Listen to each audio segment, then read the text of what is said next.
It is Sunday, March 2nd, 2025, and Elon Musk revealing yesterday something big. The real reason Democrats are fighting so hard, he says, to stop DOGE from auditing the federal government. Have you wondered why in the world would they take such an idiotic position, a terrible political position, fighting to defend waste and fraud? I mean, it's crazy. Well, wait till you hear this. Also breaking this morning, UK Prime Minister Keir Starmer vowing to send boots on the ground to Ukraine. What in the world's this guy doing? We'll show you, and more stories as well from around the country, including what the hell just happened at our southern border. Good news, but before we get started, thank you for liking and sharing these videos. It really helps out the channel, and consider subscribing so you don't miss these regular updates.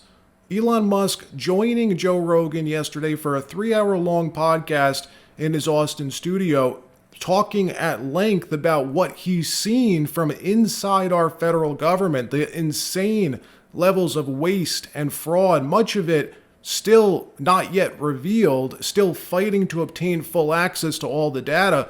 One new thing that we did learn, one big thing, which didn't get much press but should have, is this short clip of Elon explaining the real reason, the primary reason he says that they're going after him so hard, telling Joe the real reason they're freaking out is Medicare, Social Security, and entitlements, saying we began to publish and expose this 2 weeks ago, but the deeper story, the details on how the fraud works, they held back, saying the fraud ring that we've uncovered that Democrats want to protect and prevent the American people from learning about is the mass amount of entitlements going to illegal aliens.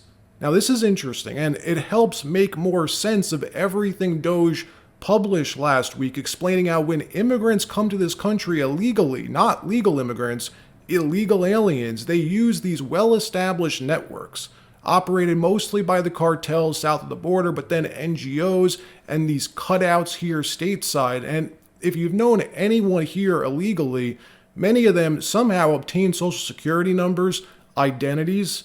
The social security numbers and identities they receive belong to real, recently deceased American citizens. So these illegal aliens now have a new identity, a real social security number for an American citizen recently deceased, and have been eligible for Social Security benefits and other entitlements. Elon saying entitlements fraud for illegal aliens is what's serving as a gigantic magnetic force to pull people in from all around the world and keep them here, saying the illegal alien continues to receive the entitlements, free money. It's a huge and giant fraud that, according to Elon, Democrats and the pro-immigration lobby and establishment wing of DC is fighting desperately to protect. Watch. If I were to say, what's at the heart of the sort of, why is the Democrat propaganda machine so fired up to destroy me? That's the main reason. The main reason is that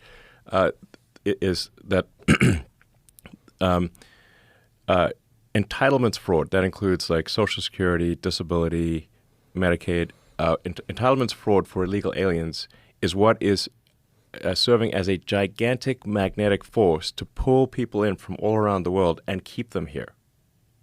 Basically, if you pay people at a standard of living that is above 90% of Earth, then you have a very powerful incentive for 90% of Earth to come here and to stay here. But if you end the illegal alien fraud, then you turn off that magnet, and they leave, and they stop coming, and the ones that are here, many of them will simply leave. And if that happens, they will lose a massive number of Democratic voters. They are already telling them. So in New York State, illegal aliens can already vote in state and city elections. A lot of people don't know that. They're trying to fight that, and they're trying to stop that, but they're currently, I think it's 600,000 are registered to vote, illegal aliens in New York. Which means everything DOGE exposed last week is starting to make a whole lot more sense. Could this be why, according to the Social Security database, there are more than 20 million Americans over the age of 100 receiving Social Security benefits, eligible to. How is that possible? Remember this post from Elon last week? According to the Social Security database, these are the numbers of people in each age bucket with the death field set to false, showing the breakdown of Social Security beneficiaries by age group. What do you notice as I scroll down? Why and how are there people older than 100, older than 120, older than 150 receiving Social Security benefits? How is this possible? Well, it's estimated there's between 20 to 30 million illegal aliens in this country. So is it just a coincidence that there's over 20 million deceased Americans still receiving benefits? Do the math. Here's Stephen Miller a few days ago expounding on just how large a fraud this is turning out to be. Watch. What are the plans to do so if those records are obtained? Well, as we know, there's a massive amount of fraud in this country. You have, for example, foreign fraud rings. These are foreign nationals who come into the United States. They use fake Social Security numbers. They use fake identities to steal billions in taxpayer benefits. There's no way to know until DOGE gains full access exactly how much money we're talking about. But over a 10-year normal budget window, you could be talking about saving over $1 trillion by clamping down on massive fraud in our tax and entitlement systems, including, again, those carried out by organized fraud and theft rings. A very important point in all this is to understand that DOGE are subordinate staffers of the federal government. They are political appointees, just like me, just like everyone else in the White House, that serve and answer to the president. So we're not talking about an outside private entity. We're talking about the existing federal staff of the federal government performing their statutory and constitutional duty. Elon following up on X saying, yes, there are far more eligible Social Security numbers than there are citizens in the USA. This might be the biggest fraud in history. That was part of what he put out last week. Yet you have Democrats and the media filing lawsuit after lawsuit to prevent DOGE from gaining access to all the data. I wonder why. The good news is it's a terrible political position to be in, right? Dems are taking the argument, fighting to prevent finding and cutting waste and fraud. They're campaigning for wasteful spending. CEO of Palantir, Alex Karp, a Democrat or former Democrat, went on CNBC yesterday and tried to make the case to his party why they're shooting themselves in the foot whenever they attack Elon and DOGE. This was great. Watch. Look, what I don't like about what's going on is I just view this as, well, let's watch the Democratic Party commit suicide. And like, I've been a Democrat most of my life. I kind of view myself as outside it, but I don't like watching the Democrats just commit suicide. And what I see is most of the country doesn't really, at this point, given the fraud, waste, and abuse we know is there, 90% of the country's like, get rid of that fraud, waste, and abuse. And I just view this as yet another example of the progressive left boxing themselves into a suicide dance. Now, what the progressive left should be doing is saying, okay, Elon, you're clearly the most qualified person in the world to do something like this. In another story, UK Prime Minister Keir Starmer proposing a stunning new plan this morning for Ukraine, which he says includes a new $2 billion deal to fund air defense missiles for Ukraine. In his announcement, Keir Starmer vowing to put boots on the ground and planes in the air to provide a deterrent to Russia, saying the UK is prepared to back a peace deal with boots on the ground and planes in the air together with others. Europe must do the heavy lifting. We're working with the US on this after my meeting with President Trump last week. And let me be clear, we agree with the president on the urgent need for a durable peace. What? This sounds like the opposite of peace to me. This is one of those Russia red lines, NATO encroaching on their border. Now the UK vowing to put NATO troops in Ukraine. What? Watch. First, we will keep the military aid flowing and keep increasing the economic pressure on Russia to strengthen Ukraine now. Second, we agreed that any lasting peace must ensure Ukraine's sovereignty and security, and Ukraine must be at the table. Third, In the event of a peace deal, we will keep boosting Ukraine's own defensive capabilities to deter any future invasion. Fourth, we will go further to develop a coalition of the willing to defend a deal in Ukraine and to guarantee the peace. Not every nation will feel able to contribute, but that can't mean that we sit back. Instead, those willing will intensify planning now with real urgency. The UK is prepared to back this with boots on the ground and planes in the air. Together with others, Europe must do the heavy lifting. But to support peace in our continent and to succeed, this effort must have strong US backing.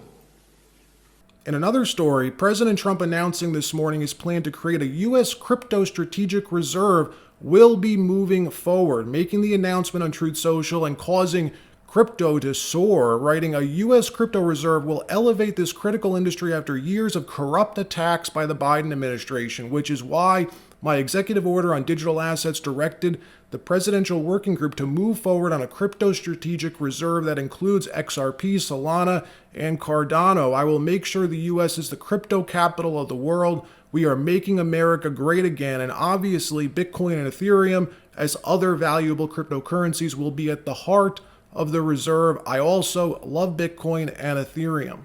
This coming as gold hovers around $2,900 an ounce, close to an all-time high in dollar terms just a few days ago. So gold at an all-time high, the dollar nearing its peak, and the Fed likely to cut rates means we are very bullish on gold. Trump aggressively deregulating, cutting the red tape in mining, exploration, and energy production across the country, signing executive order after executive order, looking to reshore all of our domestic energy needs, even lumber. We don't need their lumber. In fact, we're going to be freeing up, and I've asked Howard Lutnick to get that done with Lee and everybody, Lee Zeldin, environmental.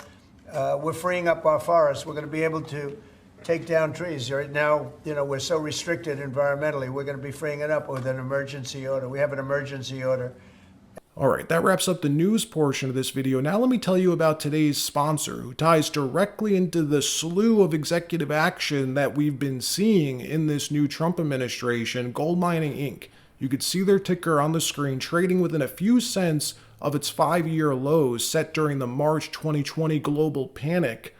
As of February 26, Gold Mining Inc.'s market cap is $155 million US with no debt. Let me repeat, no debt on their balance sheet and $145 million in cash and equity holdings. Gold Mining Inc. owns 80% of U.S. Gold Mining, USGO, and just over 12% of Gold Royalty Corp, GROY, which means their balance sheet is very impressive. Look at this. They own 9.9 million shares of USGO, quoted at $106 million USD, 21.5 million shares of Gold Royalty Corp, GROY, quoted at 28 million USD. They have 11 million cash on their balance sheet as well. That brings the total cash and equity holdings on their balance sheet to a total of 145 million, again, just from the cash and equity holdings. Yet, when the company originally acquired their dozen gold projects, the peak combined market caps of the companies that held them was much, much higher, approximately 850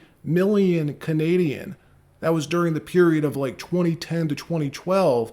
And was much closer to par with the dollar than today. So just think about that. The combined peak market cap was calculated based on each respective company's peak share price during the period prior to acquisition. Well, if the peak market cap of companies acquired was 850 million Canadian in 2010 and 2012, then why is the current market cap of Gold Mining Inc.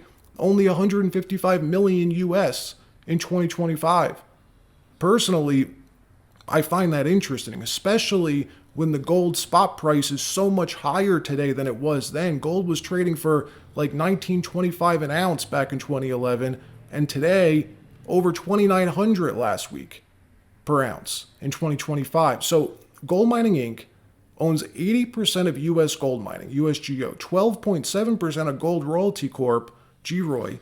Gold Mining Inc. is trading for 80 cents a share right now, which is near its 5-year lows In August 2020, Gold Mining Inc. hit $272 a share when gold first reached the $2,000 an ounce mark, yet the stock is now 68% lower.